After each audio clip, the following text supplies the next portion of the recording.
Notre invité politique ce matin, c'est François-Xavier Bellamy. Bonjour. Bonjour. Cet hommage national que la France va rendre à ces 13 soldats tués au Mali en combattant des djihadistes.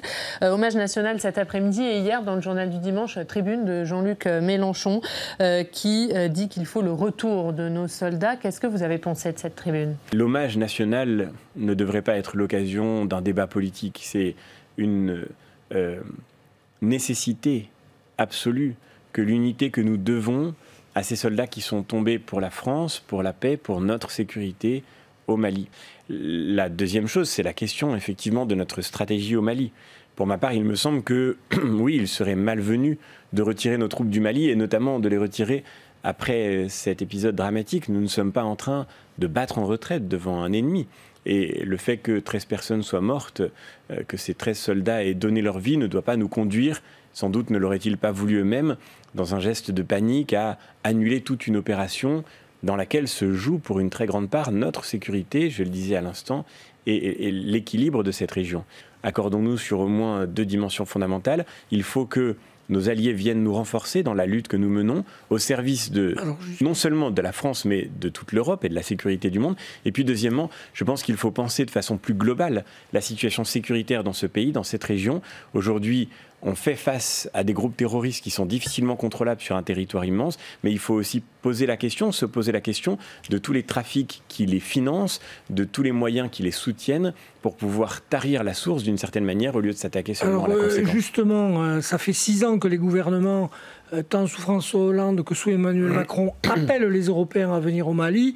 Visiblement, ils n'en ont pas envie. Comment les convaincre? Nos alliés ne sont pas familiers de cette région et n'ont pas aujourd'hui la capacité de s'y engager massivement. Cela étant dit, nous pouvons renforcer les coopérations qui nous permettront de soulager notre pays de l'effort auquel il consent, encore une fois au profit de la sécurité de toute l'Europe et de nos alliés d'une manière plus générale. Je crois qu'il y a plusieurs pistes à explorer. D'abord, il faut réfléchir à la manière dont nous pouvons, et ce serait tout à fait légitime, être soutenus dans notre effort financier au service de cette opération. Et ça, pour le coup, c'est facile de mettre ce sujet sur la table et on doit pouvoir l'évoquer. Et puis deuxièmement, il y a la question qui se pose, une vraie question qui se pose de nos alliances aujourd'hui. Le président de la République a mis sur la table de manière peut-être un peu trop caricaturale la question de l'OTAN, mais c'est une question majeure malgré tout.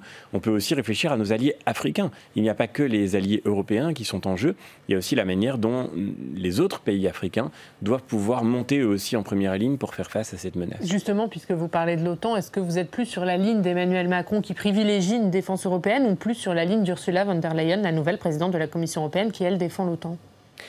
Je crois que ce serait une grande erreur de penser qu'il faut développer notre effort de défense sur le plan européen au détriment de l'OTAN. Une grande erreur, pourquoi? Parce que tout simplement, l'immense majorité de nos partenaires européens n'y sont pas prêts.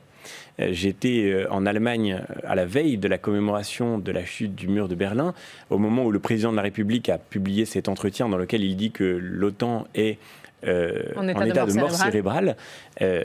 J'ai vu l'effet dévastateur de cette expression. Bien sûr, il y a un problème qui se pose sur la manière dont l'OTAN aujourd'hui pense sa stratégie. Bien sûr qu'il y a un problème quand la Turquie, qui déstabilise tout le Moyen-Orient, est membre de l'Alliance Atlantique. Ça n'enlève rien au fait que aujourd'hui, pour beaucoup de nos partenaires, notamment en Europe de l'Est, mais aussi nos partenaires allemands, l'OTAN reste le levier essentiel de leur sécurité. Emmanuel Macron fragilise l'OTAN avec ses déclarations. Au contraire, d'une certaine manière, il le renforce en tous les cas, il oblige tous ses alliés à se prononcer de façon très forte en soutien de l'OTAN et d'une certaine manière, du coup, à déserter un peu le champ de cet effort que je crois pourtant nécessaire, comme lui, en matière de défense sur le plan européen. Le président Erdogan a quasiment insulté Emmanuel Macron, où il dit c'est M. Macron qui est en état de mort cérébrale.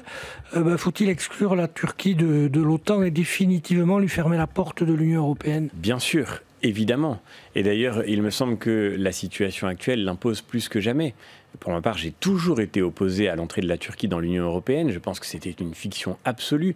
Et je crois qu'il est temps, enfin, nous l'avons dit d'ailleurs tout récemment au Parlement européen, de fermer la porte de ces négociations absurdes avec un pays dont on voit bien non seulement qu'il n'est pas européen par l'histoire, par la culture, par la civilisation, mais aussi qu'aujourd'hui, dans le présent et dans l'avenir, il a des objectifs qui sont très différents de ceux que nous poursuivons.